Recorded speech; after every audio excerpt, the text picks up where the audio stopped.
encounter na ang Ginoo. No? Facilitate siya po sila sa ang mga sacraments.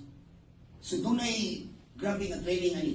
Special training din siya. So gani, mas Father Monico, unahan na to ni pagkuhan ang mga pamilya nila. Kaya gani mga pamilya, victims man sila.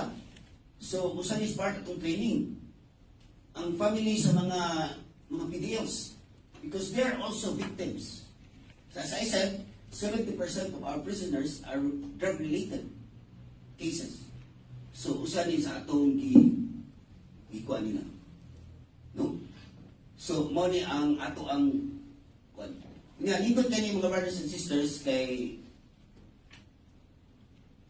kani si sa istanto si Katsi, no? Chiripay. Kuha siya, prison apostolate ni sa volunteers.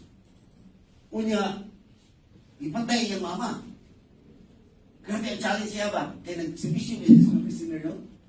Pero, sa dihang, tandong din sa pulong si Ginoo, 5 years after nga naitabo, iya yun na grace ang napatay sa mama. So, wala kayo posible. Dagkan na kayo naitabo.